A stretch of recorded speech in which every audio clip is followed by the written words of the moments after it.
Gus Romli, sebetulnya benar tidak sih PDI Perjuangan itu tertarik untuk bergabung ke pemerintahan Prabowo? Ya, kalau disebut dengan tertarik atau tidak, kan sampai saat ini belum ada tawaran sebenarnya. Oh, secara resmi. Apakah menunggu tawaran? Nah, tidak. Oh, tidak. Karena kan kami tidak melihat itu sebagai hal-hal yang bisa kita lakukan ke depan kan. Karena kan kami itu ingin tetap merawat demokrasi, ingin tetap melakukan check and balances itu kan. Karena itu merupakan hasil dari Rakernas yang terakhir, yang kelima pada bulan Mei tahun 2024. Dan sampai saat ini kami juga masih belum ada istilahnya itu pernyataan dari Ibu Ketua Umum apakah akan berada atau di luar berada di dalam atau di luar pemerintahan.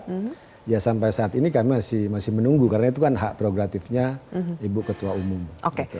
Pokoknya rujukannya adalah Ketua Umum. Jadi mau kata Mbak Puan ngomong apa, Pak Said Abdullah ngomong apa di DPR itu belum menjadi sinyal kuat?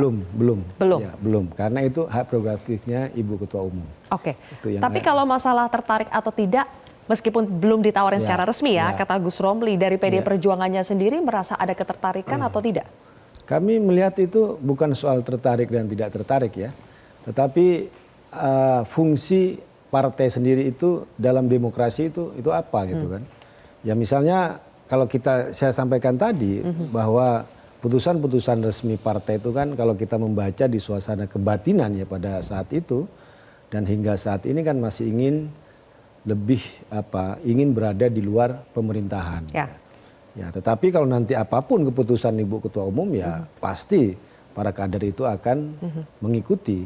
Dan juga biasanya terkait keputusan-keputusan penting itu juga dikeluarkan misalnya dalam kongres. Tapi kami tidak mau berandai-andai ya, karena dalam ADRT kami itu sudah jelas bahwa hak prerogatif Ketua Umum bisa menentukan sikap politik partai, apakah mau berada di dalam atau di luar pemerintahan. Kami kan tidak menyebut sebagai koalisi dan oposisi. Oke, baik.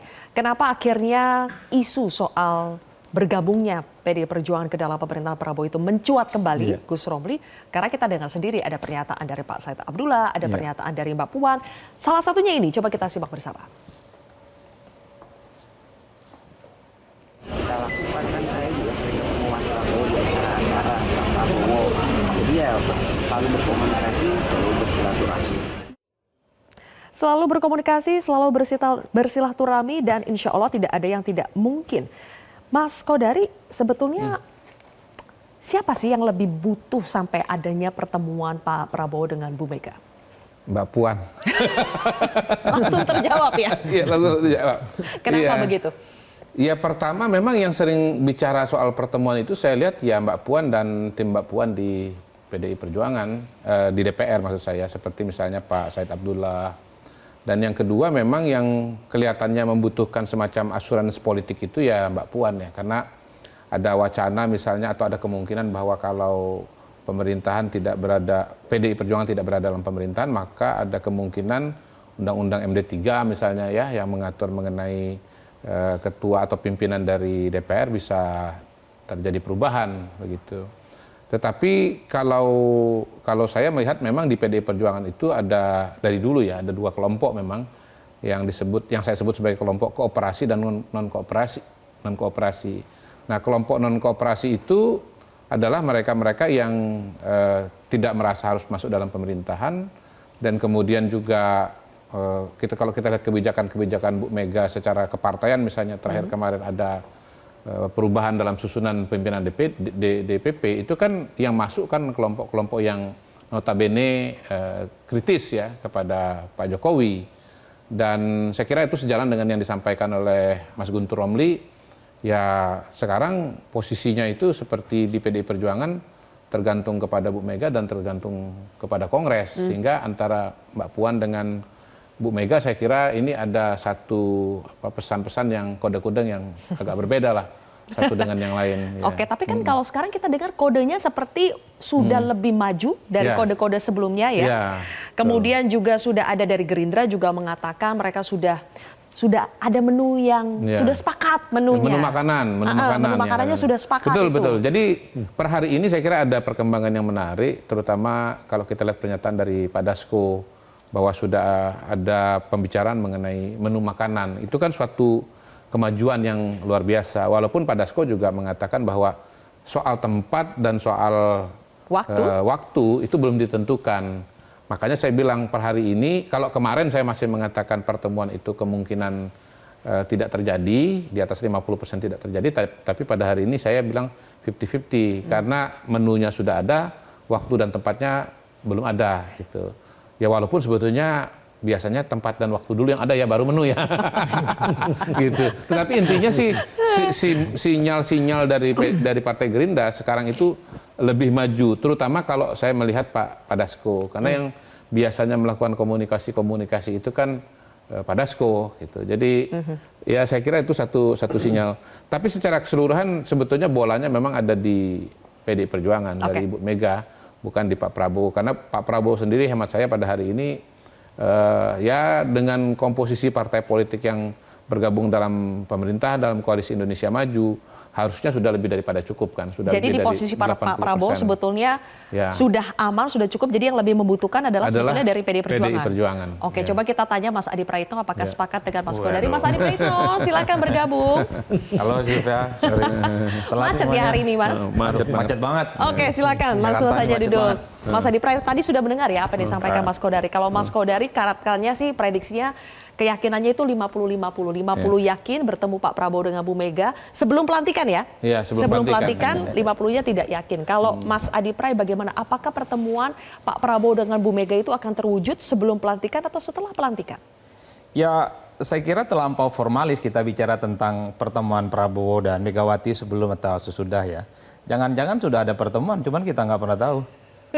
Kan sudah merasa tak ada jarak psikologis apapun Megawati dan Prabowo Subianto.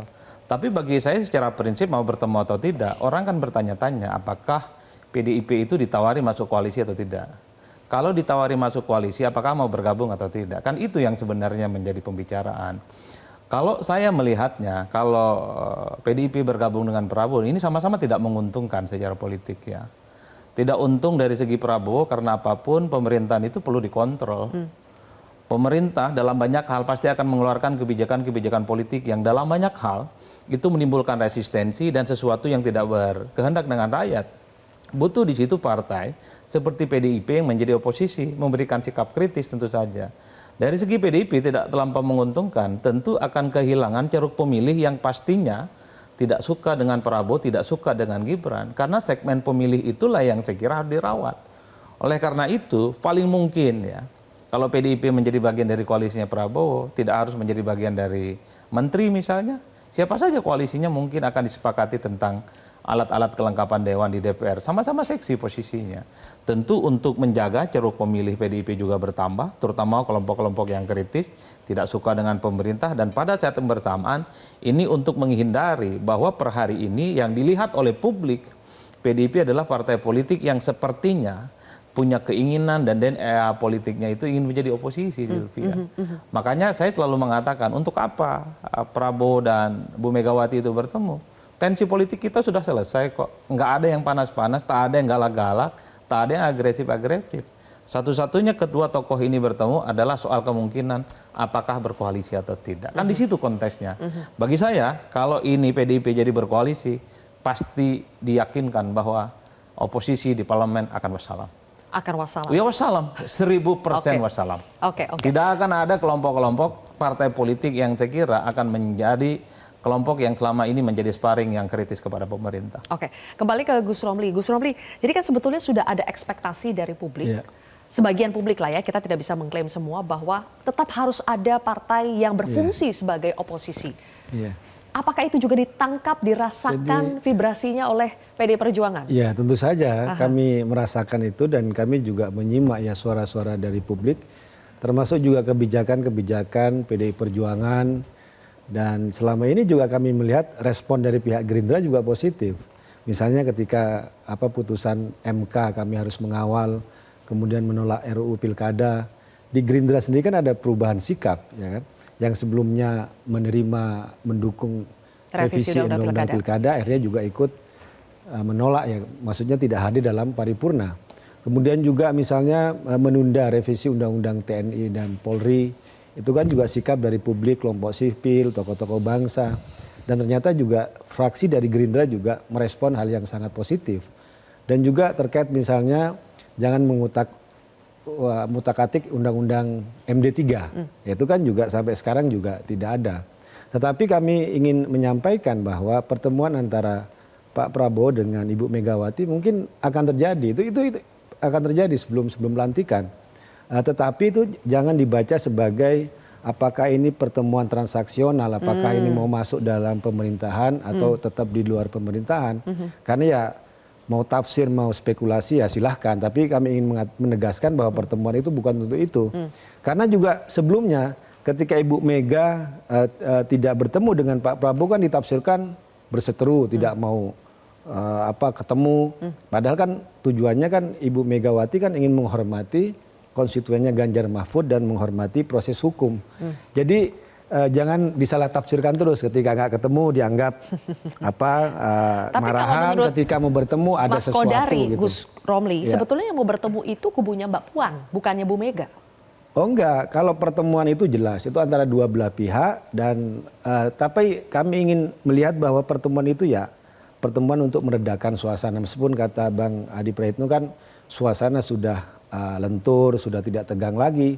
Tetapi kan dalam konteks pelantikan pada suksesi tanggal 20 Oktober kan tetap pertemuan dua tokoh ini sangat penting lah untuk melihat kepada publik. Apalagi juga konteks sekarang adalah pilkada misalnya kan. Jadi ini benar-benar pertemuan yang bisa mencairkan suasana kalau kami melihat. Tetapi ya tentu saja tidak bisa dibaca sebagai apakah mau koalisi atau mau dalam pemerintahan, kami tidak memandang ke arah sana.